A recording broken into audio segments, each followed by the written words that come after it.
Máster en Salud Bioexploradores. Corazón y circulación. Huesos, músculos y articulaciones. Sistema digestivo. Sistema respiratorio. Sistema nervioso. Salud mental. Sexualidad humana. Máster en Salud, Región Quito Norte. ¿Qué tal, conquistadores? Estamos en una especialidad más de este máster en salud. Esta es la cuarta de este primer bloque de especialidades más relacionados hacia lo biológico. Y el día de hoy vamos a tener la especialidad de sistema respiratorio. Así que si estás siguiendo la maestría, te recomiendo que puedas continuar a acabar con las 3 más que nos hacen falta y puedas completar tu máster en salud. Así que sin más, vamos a empezar con esta especialidad.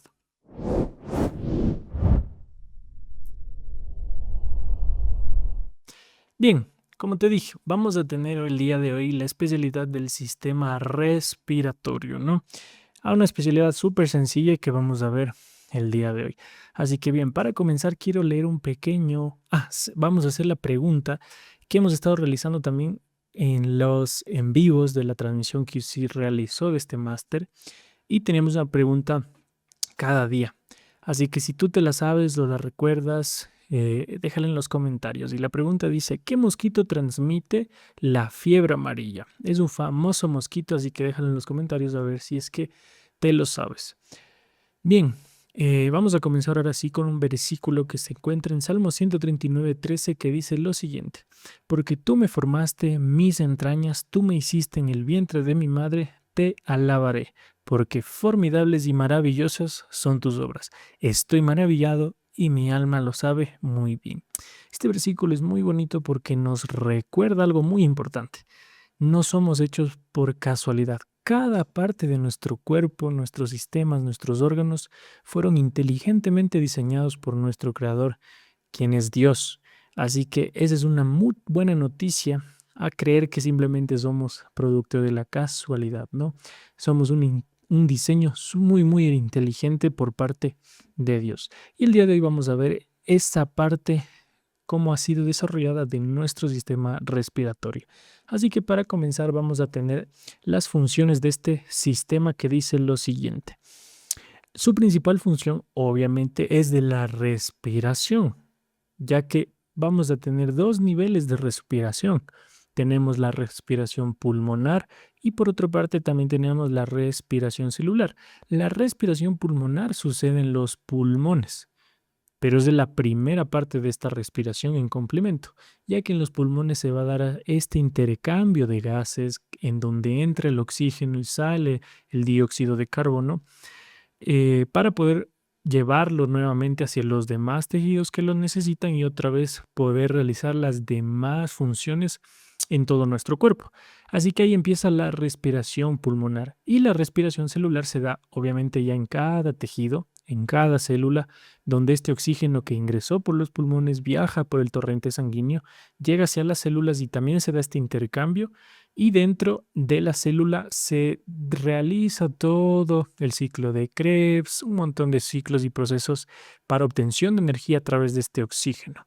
Y así nosotros podamos funcionar de la manera adecuada. Así que hay esas 2 diferencias entre la respiración pulmonar y la respiración celular. Así que el día de hoy vamos a centrarnos en la primera. Así que vamos a dividirla en todo el sistema respiratorio como tracto respiratorio superior e inferior.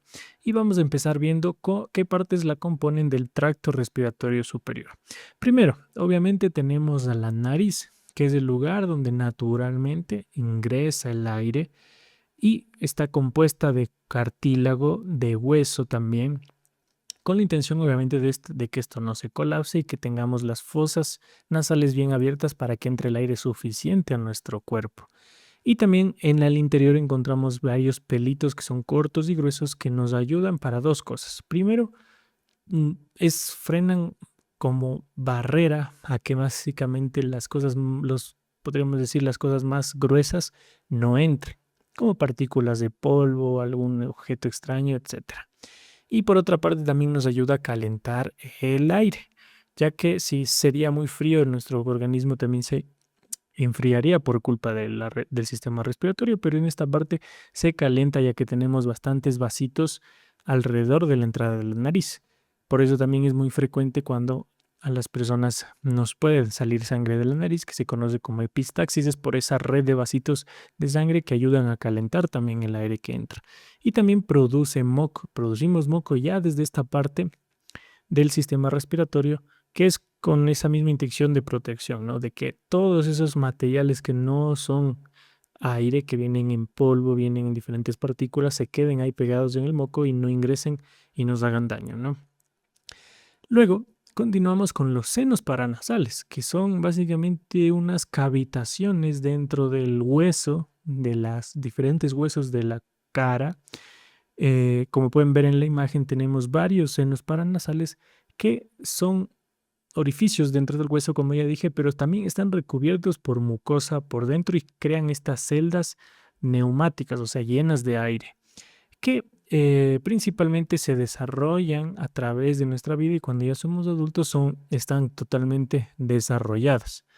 Eh, Esto obviamente da una característica única a cada uno de nosotros, a nuestra voz. Por eso cada uno de nosotros tenemos una forma diferente de cómo suena nuestra voz, porque todos estos aparatos de fonación son diferentes en cada una de las personas. Y bueno, estas cavidades también tienen la particularidad de que por lo general la mayoría de las personas cuando sufrimos procesos gripales se llenan de pus, de moco. Y también eso suele doler y se le conoce como sinusitis, ¿no? Así que es por culpa de estos senos paranasales, pero también tiene su parte buena, ¿no? Luego, seguido de esta cavidad nasal, sigue la faringe, que es una zona mixta. Tiene tres partes, la nasofaringe, que es la más superior, donde se conecta con los senos paranasales, los cornetes, y baja y se conecta hacia la orofaringe, que es básicamente la parte en donde la entrada por la boca también se conecta y por eso nosotros también podemos respirar y podemos hablar por la boca, porque por esa parte también es una común intersección, ¿no? Donde también se mezcla la parte digestiva y también la parte respiratoria. Y por último tenemos a la hipofaringe o la laringofaringe, que es la parte más inferior, donde ahí sí ya es la última Y, donde se va a dividir lo que pasa como alimentos hacia el esófago, la parte más posterior, o lo que pasa hacia adelante para la vía respiratoria hacia la laringe. Así que esa es la última parte de la faringe. Y luego, como les decía, continúa de la laringe, que esta es la vía de entrada ya a lo que es netamente vía respiratoria. En esta encontramos la famosa epiglotis, que es una tapita que se abre y se cierra para poder dejar entrar el aire, pero sobre todo se cierra para que los alimentos no ingresen. Así que cuando nosotros tragamos la epiglotis baja y todos los alimentos caen y se resbalan hacia el esófago. Luego, aquí también en esta estructura que tenemos el hueso hioides, como habíamos visto en sistema, en huesos, músculos y articulaciones, se anclan aquí varios cartílagos y estructuras que nos ayudan a tener la voz. Así que la laringe es el órgano de la fonación por excelencia, ya que aquí es donde nos encontramos las famosas cuerdas vocales. Como ustedes ven en esa imagen, ahí vemos las cuerdas vocales que tenemos verdaderas y falsas. Esas blanquitas más al interior, más delgadas, son las verdaderas, ya que esas son las que nosotros movemos con nuestros músculos y podemos producir los diferentes sonidos que queramos. Y más arriba tenemos unas cuerdas vocales falsas que son más gruesas, que no tenemos la capacidad de moverlas y controlarlas, pero que sí en procesos, por ejemplo, de infecciones respiratorias se pueden inflamar lo suficiente para que nosotros perdamos la voz. Así que ahora ya saben dónde están las cuerdas vocales, ¿no?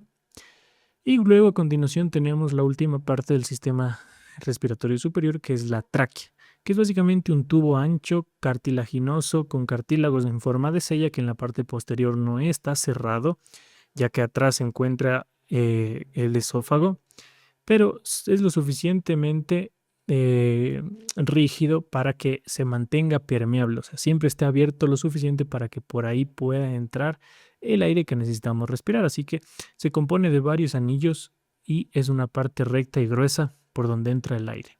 Y hasta ahí llega, al final, como pueden ver en esa imagen, se divide en dos ramas que ya vamos a ver a continuación, pero en esa intersección se le conoce como la carina o la cresta interna, ¿no? También, donde se van a dividir estos, que ya vamos a ver ahora, del tracto respiratorio inferior, los bronquios. Tenemos dos, bronquio derecho, bronquio izquierdo.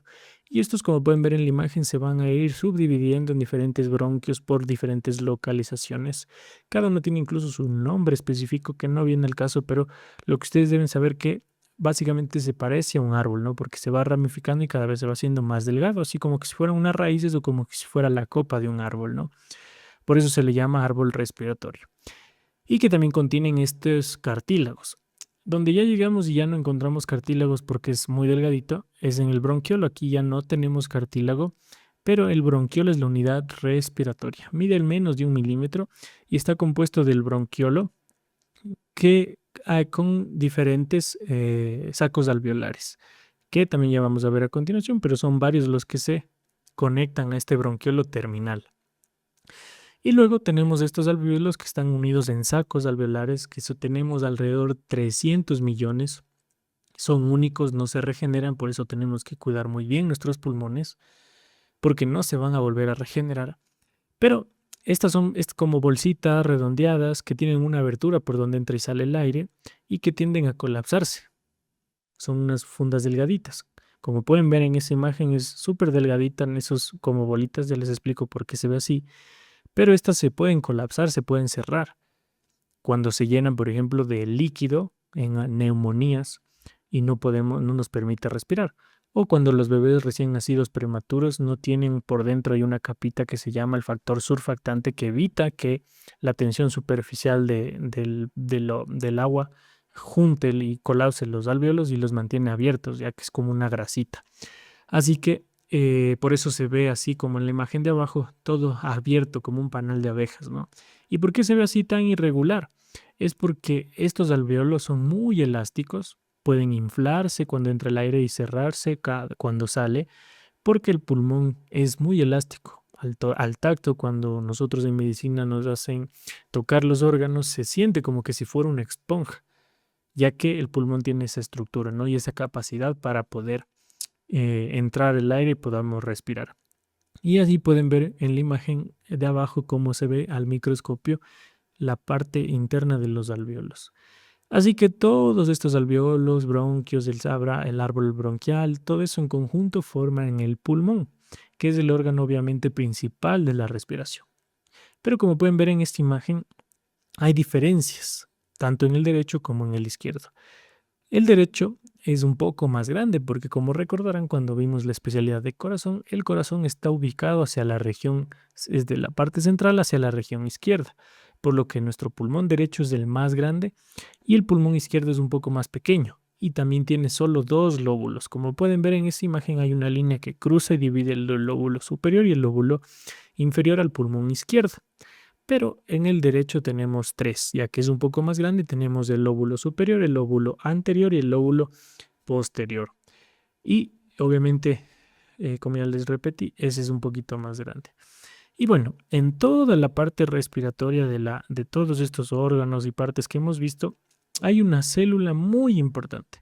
Recubriendo por la parte interna, tenemos a la célula ciliar, que básicamente, como pueden ver en esta imagen, tiene por dentro, cada una de estas son células, que están los núcleos y son así como alargadas, ¿no? Y ven estos sacos claritos, es donde se produce el moco. Entonces estos sacan hacia la parte interna por donde pasa el aire y aquí se va formando el moco. Pero como pueden ver en este borde hay unas como pelitos, aquí en la imagen también se ve mucho mejor. Y esos pelitos se le conoce como cilios.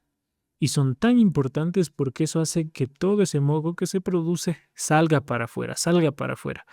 Porque si eso se acumulara en nuestros pulmones, nos daría neumonía.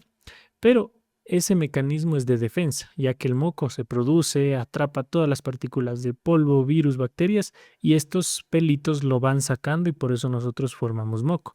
Sobre todo cuando tenemos infecciones respiratorias, por eso cada rato estamos sonándonos la nariz, porque esos pelitos es lo que están sacando el moco que nosotros generamos. Así que es importantísimo para la protección y también para la limpieza del sistema respiratorio. Ya vamos a ver más adelante una enfermedad que se da por culpa de que estos pelitos no funcionan correctamente. Así que bien, ahora vamos a hablar de un par de estructuras accesorias que tenemos dentro del sistema respiratorio.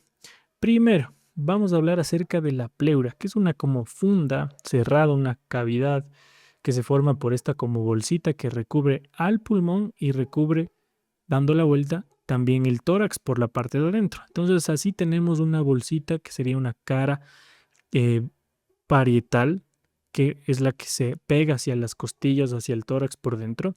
Y luego tenemos la pleura visceral, que es la que recubre toda la parte externa del pulmón, ya que por dentro no la recubre. Pero esto hace que formemos dos hojitas, tanto la parietal como la visceral, que hacen en medio un espacio que está colapsado y tiene presión negativa, para así cuando el tórax se expande, esta cavidad no se abra, sino más bien solo el pulmón es el que se hincha y llene de aire. Pero es importante saberla porque aquí se puede llenar esta cavidad de aire cuando, por ejemplo, hay un trauma y hay una perforación en el tórax. Se puede llenar de aire porque tiene presión negativa y eso hace que el pulmón no tenga espacio para respirar. También se puede llenar de sangre cuando igual hay algún accidente, hay un traumatismo y hay compromiso de alguna arteria, algún vaso y comienza a llenarse de sangre esa cavidad. Y también puede llenarse de pus cuando tenemos el famoso derrame pleural en procesos inflamatorios, sobre todo de neumonías o incluso a veces de cánceres, produce ahí un exudado, tal vez produce ese moco como pus y comienza a llenarse esa cavidad. Y es lo que, como les decía, hace que el pulmón no tenga esa capacidad tanto de respirar y puede incluso llevar a una emergencia, ¿no? Ahora sí saben qué es la pleura.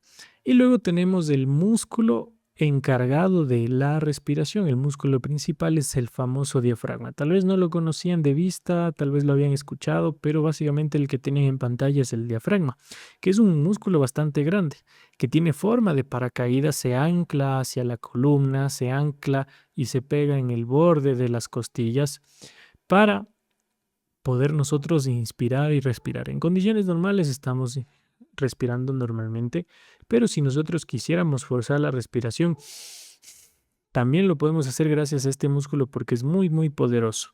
Y este también se puede entrenar para, por ejemplo, los cantantes, para deportistas que necesitan también controlar su respiración. Y luego, por último, también tenemos el tronco encefálico, que es básicamente la parte del sistema nervioso del cerebro que controla nuestra respiración. Tenemos varios núcleos de la respiración, varios lugares en donde el cerebro controla la respiración, pero básicamente en el tronco encefálico está nuestra respiración normal. No tenemos que estar pensando todo el tiempo en inspiro, expiro, si no lo hacemos de manera natural, porque ahí está como un relojcito que nos hace respirar según nuestra necesidad. Y es bastante interesante cómo se forma esto, ¿no? Pero también tenemos más en la corteza, en otras partes, también ubicados otros núcleos de respiración voluntaria. Si yo quiero respirar forzado, tengo partes del cerebro que me ayudan a controlar mi respiración cuando lo necesito. Y que esto, como les decía antes, también se trabaja, por ejemplo, en cantantes, deportistas que necesitan sí tener una respiración específica para la actividad que están desarrollando. Y en pantalla también vemos cuánto es la frecuencia normal de la respiración en función de la edad, ¿no? Los recién nacidos tienen una respiración más rápida, entre 30 a 60, de ahí hasta el año disminuye hasta 20, 40 respiraciones. El lactante mayor, que sería en el año del primero al segundo año, reduce un poquito, es de 20 a 35, de ahí de 3 a 5 años, el preescolar de 20 a 30, el escolar de 6 años a 12 ya disminuye de 15 a 25 y a partir de los 13 a 18 ya casi es normal de 14 a 20 y pasado los 18 años se normaliza de 12 a 20 respiraciones en un minuto, es lo que normalmente necesitamos. Y me olvidaba. También tenemos una estructura que, si bien no es como tal, podríamos decir algo respiratorio, es parte también del aparato circulatorio, pero son estos capilares los que permiten esta difusión de los gases, ya que ellos traen todo el dióxido de carbono y también reciben y se llevan todo el oxígeno que entra por los pulmones y que están recubriendo todos los sacos alveolares para poder nosotros respirar. Así que importantísimo el capilar alveolar también. Y ahora vamos a ver un par de términos relacionados a todo el aparato respiratorio. Primero, vamos a tener unos términos en relación hacia la frecuencia. La eupnea básicamente hace referencia a la respiración normal. Esa tablita es el recuadro de cuánto tenemos que respirar en un minuto según nuestra edad. Si estamos dentro del rango, eso es la eupnea, o sea, lo que estamos respirando ahorita normal. ¿Qué pasa si yo respiro más de lo que debería? Tengo taquipnea. Entonces la frecuencia respiratoria está aumentada. Y si por el contrario respiro menos de lo que debería, se le conoce como bradipnea, o sea, la frecuencia está disminuida. Luego tenemos términos patológicos. La disnea. ¿Qué es la disnea? Es básicamente la dificultad para respirar. Luego también tenemos la ortopnea, que es la disnea, o sea, la dificultad para respirar, pero cuando nos acostamos. ¿Qué se da? Es particular, característico en procesos no relacionados con el pulmón, sino más bien con el corazón, porque al acostarse en algunas personas que tienen insuficiencia cardíaca, el corazón no puede latir lo suficiente y no hay em, un buen, digamos, flujo hacia los pulmones y se genera esta dificultad para respirar. Es algo interesante cómo se conecta el sistema circulatorio con el respiratorio.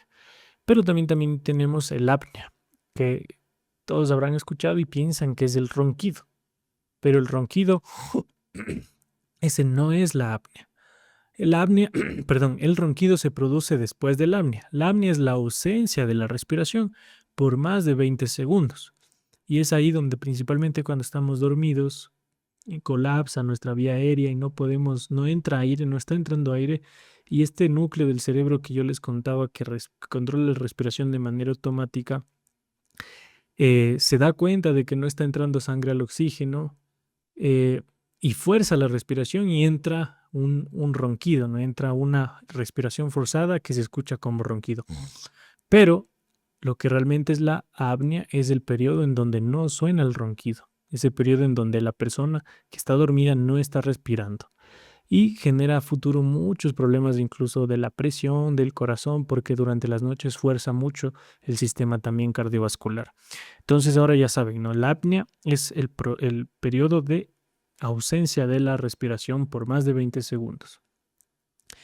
Y ahora sí, vamos a ver un par de enfermedades importantísimas del aparato respiratorio. Primero tenemos el asma. El asma básicamente es una enfermedad inflamatoria crónica que es como una alergia, ya que produce una reacción desmedida frente a diversos estímulos. Hay personas que les da el polvo, el pelo de gato, el polen, ya les genera el asma, porque hace esto que se genere como una respuesta inflamatoria dentro de las vías y estas comienzan a hincharse y se van cerrando a tal punto de que imposibilita la respiración. Así que esta tiene tratamiento para evitar que sea la respuesta tan desmedida y con el tiempo, con los años, esto tiende a disminuir esta reacción alérgica porque el cuerpo también ya se va acostumbrando a los diferentes componentes que antes le provocaban alergia al aparato respiratorio. Así que con el tiempo y con el tratamiento adecuado esto tiende a desaparecer en la adultez. Así que es casi una enfermedad de niños y adolescentes.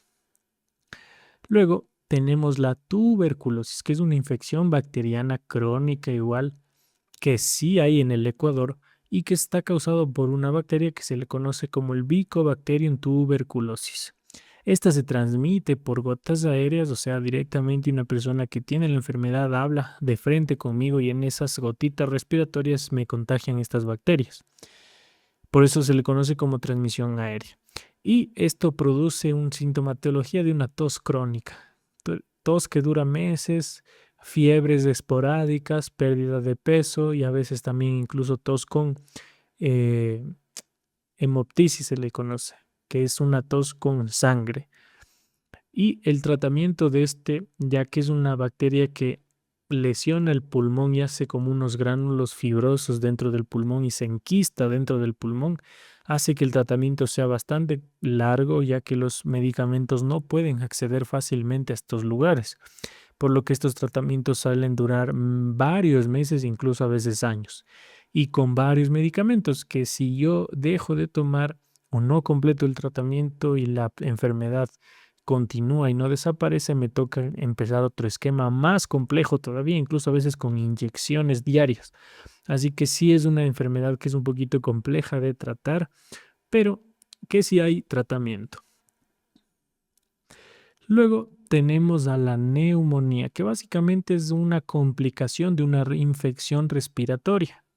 Ya puede ser alta o baja, principalmente en las bajas, pero puede ser una complicación, ya que, como les decía, en las infecciones respiratorias se produce moco, se produce pus y hay algunas infecciones que son importantes y completan y llenan los pulmones de pus, de líquido y no dejan que podamos respirar. Por eso, como pueden ver en esa imagen, en la imagen izquierda tenemos a una neumonía que es seguramente bacteriana porque está localizada en un lóbulo y ustedes ven ahí clarito esa línea que se ve, es porque solo está afectado un lóbulo, que es el lóbulo superior en este caso, del pulmón izquierdo. Y por eso se ve una línea y solo está esa parte de abajo de ese lóbulo llena de líquido. Y por el otro lado, en esa imagen que está en el centro, más bien vemos que es una imagen como que más bien difusa, como que está ahí como un gradiente, casi ni se nota la línea de abajo. Es porque es una neumonía viral. Cuando, por ejemplo, teníamos el COVID, también la influenza produce este tipo de neumonías que atacan a los dos pulmones por igual y hace que todos los lóbulos se vayan llenando de este líquido, de este pus, ¿no? Así que sobre todo en niños obviamente es muy grave y como ellos tienen su sistema inmunológico todavía en desarrollo, es donde a ellos más les ataca. Y aquí aparece obviamente fiebre, escalofríos, tos con flema, hay dificultad para respirar, hay retracciones dentro del tórax, del abdomen que se puede ver incluso hasta en la clavícula, cuando es grave la neumonía, ¿no? Eso. Y obviamente tiene un tratamiento, por lo general es hospitalario, ya que también requieren oxígeno. Luego tenemos la gripe, que es una infección viral por el virus de la influenza, que va a provocar fiebre, malestar, dolor de cabeza, fotofobia, o sea, no puedo ver a la luz, me duele todo el cuerpo, la cabeza, malestar general, unas fiebres altas y se transmite por gotitas respiratorias. La característica de esta enfermedad es que está causado por un virus que su ADN cada año muta y por eso cada año nosotros necesitamos una vacuna, porque el virus del año anterior, su ADN ya mutó y ahora ya no es sensible a los anticuerpos que creamos por la vacuna. Así que por eso hay campañas de vacunas todos los años con la intención de vacunarte para esa nueva cepa de virus que hasta va a circular en ese año, ¿no? Y por eso es tan importante la vacunación anual, sobre todo en las personas vulnerables, que son niños, embarazadas y adultos mayores, que tienen el mayor riesgo de complicarse por una gripe con una influenza y terminar incluso en el hospital y en algunos casos hasta la muerte. Así que es una enfermedad que es mucho más frecuente incluso que el coronavirus y que también cobra bastantes vidas hasta el día de hoy. Y luego tenemos también al enfisema pulmonar, que básicamente el pulmón comienza a tener lesiones por diferentes motivos y se comienzan a crear cavitaciones, espacios de aire donde los alvéolos, los arcos alveolares se mueren, se hacen fibrosos y comienzan a aparecer esos huequitos, como pueden ver ustedes en la pantalla. En la imagen de abajo es una tomografía en donde ustedes pueden ver esos espacios negros, es de aire, porque el pulmón se dañó por diferentes motivos, a veces por el tabaco, a veces hay algunas enfermedades, por diversos motivos, principalmente por el tabaco. Y termina obviamente produciendo una resistencia que el pulmón tanto se infle como también la capacidad del pulmón y termina resultando en una enfermedad pulmonar obstructiva crónica, que por lo general son progresivas, ¿no? Y como les decía, se destruyen aquí los alvéolos, principalmente es por el tabaquismo, y da una dificultad progresiva de respirar acompañada de una tos crónica. Y lo que yo les decía al principio también, esto es irreversible porque ya no te van a volver a crecer los alvéolos que tú tenías. Si se destruyen, ya los perdiste. Pero también se puede frenar dependiendo la enfermedad o la causa que tengas para este enfisema en mano. Y luego tenemos la TEP, que es la tromboembolia pulmonar, que es una enfermedad más bien vascular, pero que afecta a nivel de los pulmones, ya que puede haber en casos en donde se generan trombos viajar hacia las arterias pulmonares y tapar los pulmones, entonces la entrada de la sangre a los pulmones. Así que por más que el pulmón siga pudiendo respirar, la sangre ya no le va a llegar, entonces ya no se da tampoco el intercambio gaseoso y es una emergencia. Este sí es una emergencia que se debe tratar lo más pronto posible porque puede taponarse todo el sistema respiratorio y la persona puede entrar en un shock, en un paro cardiorrespiratorio. Obviamente, esto es por coágulos, como les había dicho, da un dolor torácico repentino y una dificultad para respirar igual repentina, no es progresiva como las otras, sino es así de una comienza con dolor y dificultad para respirar. Y como les dije, es una emergencia que potencialmente es mortal. Y también tenemos otra enfermedad que se le conoce como la neumoconiosis, que es una enfermedad igual crónica que se le conoce por inhalar polvos de diferentes tipos. Por ejemplo, tenemos la silicosis, la asbestosis, que son compuestos químicos que se presentan, por ejemplo, en el cemento, en los materiales de construcción. Hay algunos materiales que son potentes, fuertes, que tienen este tipo de eh, componentes químicos que van dañando al pulmón. Por eso hay algunos albañiles que después de muchos años desarrollan este tipo de enfermedades. Y se caracteriza por tos seca, dificultad para respirar y lo que cambia, lo que hace y lo que producen estos químicos es que se haga fibroso. ¿Se acuerdan de la imagen de cómo se veían los alvéolos así bien esponjaditos, aireados como un panal de abejas? En esa imagen ustedes ven ya no hay tanto espacio y más bien hay muchas otras células que son fibrosas y que han dañado el pulmón. Y en la imagen, como ustedes ven, más bien ya el pulmón ya no se ve negro, así con espacio de aire, sino se ve todo así como blanco, es porque se forman estas fibras y hacen que el pulmón ya no pueda estirarse, pierde elasticidad y también pierde esa capacidad para llenar aire, ¿no? Así que, como les decía, esto es más frecuente en trabajadores de la construcción. Y vamos terminando con una de las últimas, que es la fibrosis quística. Esta es la enfermedad que también les dije que se produce por los cilios respiratorios cuando ellos ya no sacan el moco. No hay esa protección natural de que el moco atrape todo y lo saque, porque esos cilios ya no se mueven, entonces todo eso tiende a bajar y producir neumonías, infecciones respiratorias, y es por eso que las personas con fibrosis quística tienden a enfermarse mucho de enfermedades respiratorias a repetición y con, digamos así, también características graves, se empeoran fácil porque no tienen esa protección natural que sabiamente Dios puso en nuestro sistema respiratorio y hace que tengan ese moco espeso y obstruyen los pulmones. Esta enfermedad es genética, es por culpa de, bueno, hay una expresión genética con algunos electrolitos que hacen que no funcione de la manera correcta, específicamente en estas células, los cilios para que muevan el moco. Y obviamente al ser una enfermedad genética no tiene cura, pero sí hay tratamientos, sobre todo con antibióticos, profilaxis y un montón de mecanismos para que ellos puedan alargar su vida y su calidad de vida, ¿no? Pero siempre tienen que tener cuidado y se enferman con mucha facilidad. Por eso, el 8 de septiembre, que ya estamos muy prontito a celebrarlo, es el Día Mundial de la Fibrosis Quística, para que lo tengan en cuenta. Y bien, con este versículo vamos a terminar y está en 1 Corintios 6, 19 y 20 que dice lo siguiente. ¿Acaso no saben que su cuerpo es templo del Espíritu Santo, quien está en ustedes y al que han recibido de parte de Dios? Ustedes no son sus propios dueños, fueron comprados por un precio, por tanto honren con su cuerpo a Dios. Toda esta serie de especialidades, incluyendo la que acabamos de ver el día de hoy, nos señalan esa perfección del diseño de Dios, que nos ha encargado a cada uno de nosotros para que la cuidemos aquí en esta tierra. Tal vez fuimos diseñados para ser eternos, perfectos, pero por causa del pecado vienen las enfermedades, vienen los problemas y tenemos que también ser responsables con el cuerpo que Dios nos dio, de administrarlos de la mejor manera. Este es el templo en donde habita el Espíritu Santo y no puede estar habitando en un lugar con enfermedades, en malas condiciones.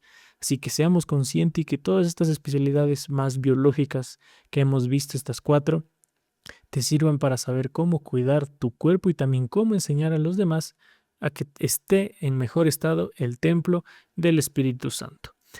Y bien, la pregunta del día, que nos preguntábamos cómo este mosquito se llamaba, y es el famoso Aedes aegypti. Lo puse en esta especialidad, aunque no tiene mucha relación con el aparato respiratorio, porque sí es una enfermedad que es tropical y que aquí por lo general en Ecuador, en Colombia, Venezuela, Brasil, se da y es con mucha frecuencia. Y últimamente ha habido muchos brotes, ya que igual este mosquito no es el que provoca la enfermedad, sino que él transmite el patógeno a través de su saliva y cuando nos pica, nos muerde, nos deja ahí la enfermedad y nos puede provocar fiebre amarilla. Hay vacuna, por lo que si una persona necesita viajar hacia lugares tropicales, sobre todo del oriente, es importante que se vacune menos unos 15 días antes de viajar. Así que ahora ya sabes todo acerca de la fiebre amarilla, lo más importante, y que el responsable de transmitir esta enfermedad es el mosquito que vemos en pantalla, la Aedes aegypti. Así que bien, esta ha sido toda la especialidad del sistema respiratorio y nos vamos a ver en la siguiente especialidad. Así que no te olvides suscribirte a mi canal para que puedas tener el acceso a todas las demás especialidades, a todo este máster en completo, que lo compartas con tu club, lo puedas desarrollar y también en la descripción no te olvides que encuentras en el PDF de esta especialidad para que la puedas imprimir, llenar a mano y que te puedas también incluso puedes ponerte en contacto conmigo para que podamos programar una evaluación para este máster en salud y puedas tú también adquirir todas las obleas de la especialidad. Así que sin más, esta ha sido la especialidad de hoy y nos vemos en la siguiente, que va a ser del sistema nervioso, que vamos a empezar estas 3 especialidades de un bloque de salud mental. Así que yo soy el Dr. Robert Briceño y nos vemos en la próxima especialidad. Máster en Salud Bioexploradores. Corazón y circulación. Huesos, músculos y articulaciones. Sistema digestivo. Sistema respiratorio. Sistema nervioso. Salud mental. Sexualidad humana. Máster en Salud, Región Quito Norte.